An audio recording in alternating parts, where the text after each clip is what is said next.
Michael Jordan, as team owner, just won the Daytona 500, and he's getting massive praise across the media. Article after article is saying congratulations to the GOAT, Michael Jordan. But there's a video of the celebration where he grabs a little boy's butt and then starts stroking the little boy's legs. So a lot of people are actually saying, yo, what is going on with this clip? And why did Michael Jordan touch this child in an inappropriate way? I do think it's kind of weird, and my immediate reaction to this was, it is Epstein all the way down, isn't it? I saw this funny comedian who said something like, we have to be careful about the chemicals in our water and the microplastics because our children are eating those, and billionaires eat them.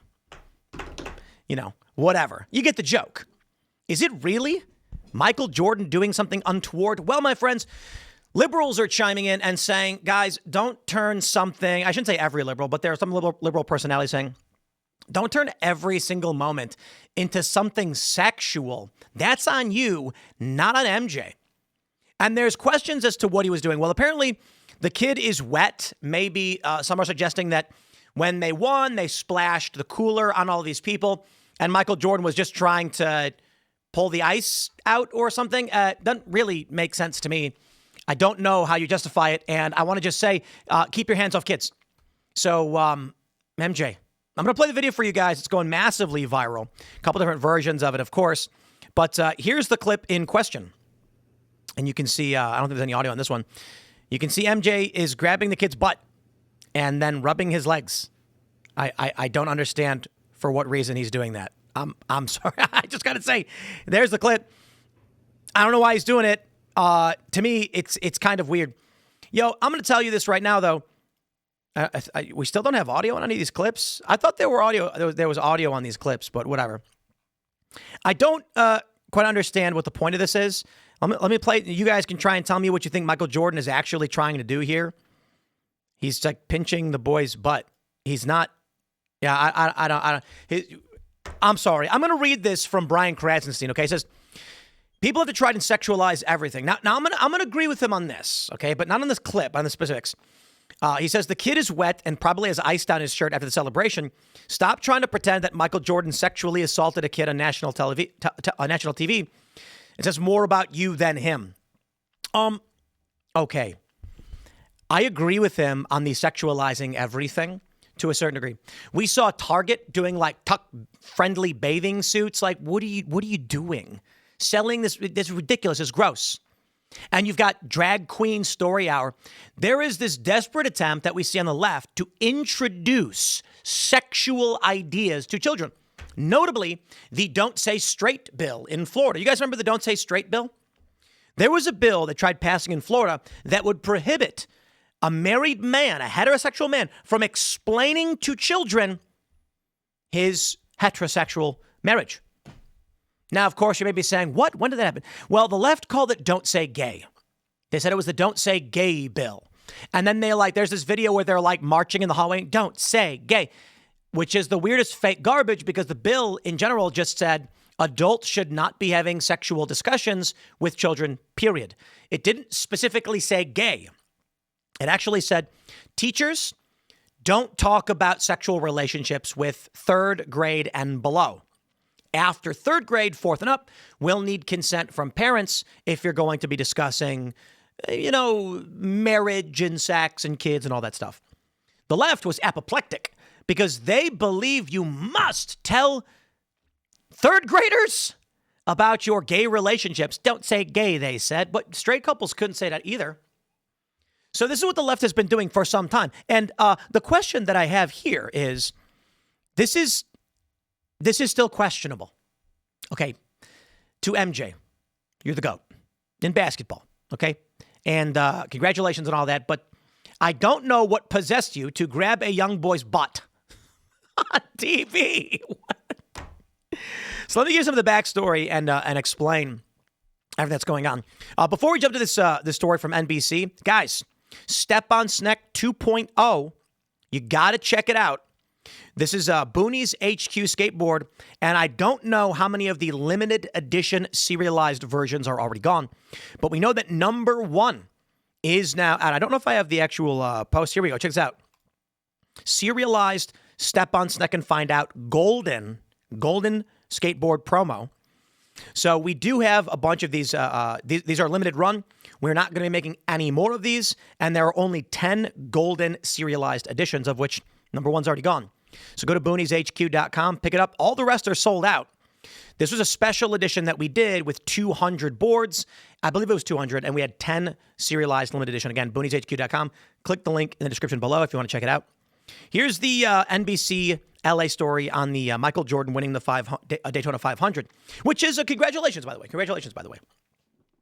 Tyler Reddick won the Great American Race on Sunday with his last lap pass at Daytona. And Michael Jordan, of course, is a team owner. Jordan, who turned 63 on Tuesday, will get a Daytona 500 ring for his birthday. Made it known. Victory Lane. He wears size 13. It feels like I won a championship, but until I get my ring, I won't even know. The moment captured the message. Team co-owner Denny Hamlin, who finished 31st in Sunday's bid to become the third driver to win 4 Daytona 500s. He delivered. He says he loves his race team. I was like, you guys understand the responsibilities you have, that you have the power to bring joy to Michael Jordan. You have that power. Now, the interesting thing is I don't rightly much care about the rest of it. No one's really talking about the backlash. When you pull up the news story and search for this, despite the fact this is the front page of Reddit, going massively viral on X, Michael Jordan grabbing a kid, and considering the fallout from the Epstein files, everybody's just a bit on edge. Not good timing. But there are no articles being written about this, no comment from Michael Jordan on it. It seems like they're just trying to isolate him from this, whatever it is. Guys, as far as I know, Michael Jordan is not in the Epstein files. There, as far as I know, haven't been any big indications that he's done anything seriously wrong to children like Epstein or anything like that. I think people are just very much on edge. And I'll tell you why. Amy Rohrbach was her name, is her name. She was an anchor for ABC. I believe she was an anchor. And she's caught on a secret recording, a hot mic, saying that she had Epstein dead to rights. She had Clinton. She had all of the stuff, and the network killed it. We were told that the weird elitist pedo stuff was fake news. And now it's turning out every day with the Epstein files, it's getting worse than we previously thought. Alex Jones went to the Bohemian Grove decades ago, and he saw a bunch of rich people in weird clothing, at least pretending, I'm being nice, to worship Moloch, a demon, or, old god, whatever you want to call it. Now, the argument was that the Bohemian Grove was just more like a retreat where they put on a performance. It wasn't actual spiritual worship. We also had the weird satanic stuff in front of CERN. Guys, I'm going to go ahead and tell you this. Belief structures exist. Okay, they do. And this idea that there is this cabal, okay, let's remove the word cabal. Let's be less conspiratorial. The idea that there are people who are always joking about being devil worshipers, Satanists, and Moloch worshipers, it's funny. Every time it happens, it's just they were goofing off. Okay, the CERN thing, it was a prank. Bohemian Grove, it's just a performance. Really? Guys, if you came to me and said, some people have different faith, I'd go, yeah. Like the idea that there are people who don't actually believe this is just, I'm sorry. There are people. We know about these witches wannabes, and they worship demons and the devil and all of this stuff. Satanists exist. Would it not be prudent to believe that there are powerful, prominent individuals who are also satanic death worshipers or whatever, or devil worshipers? I don't know. Sure. Again, I'm not saying any of this of Michael Jordan, but the reason people are on edge is because the media lied to us every step of the way, covering it up every step of the way. And now, one of the problems is they actually put out these Epstein files, of which many of these files are actual bunk. Yeah, bro, you're not playing this game with me. Tony Hawk was not on Epstein Island. Somebody just made something up and sent it in, okay? But the media covered up so much of what was true, and then we even get it from Kash Patel and Dan Bongino. Oh, we can't corroborate it. Oh, we don't know about this. Maybe, but there are videos of children in bathtubs naked, okay? Just really messed up stuff. At the bare minimum, if I want to be nice to these people, your messaging has been apocalyptic.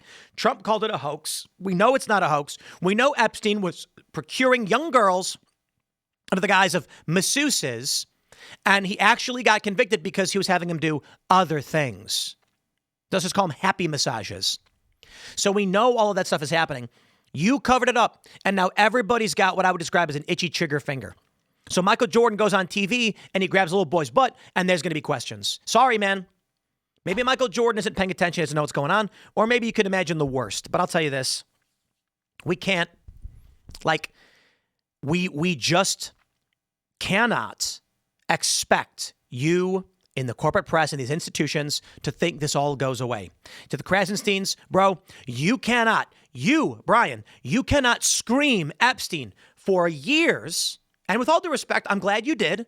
You know, I supported Ro Khanna and Thomas Massey's efforts on these files too, and I still do. And I think Trump has miserably handled this. But then when this happens, just be like, nah, ignore this one. Again, not to impugn the honor of Michael Jordan. I don't know. I'm just going to say, hey, bro, read the room, please. Hey, it is what it is, I guess. It's creepy all the way down. You tell me, you comment below, let me know what you think. Smash the like button, share the show. Stay tuned. More to come throughout the day, and we'll see you all in the next segment.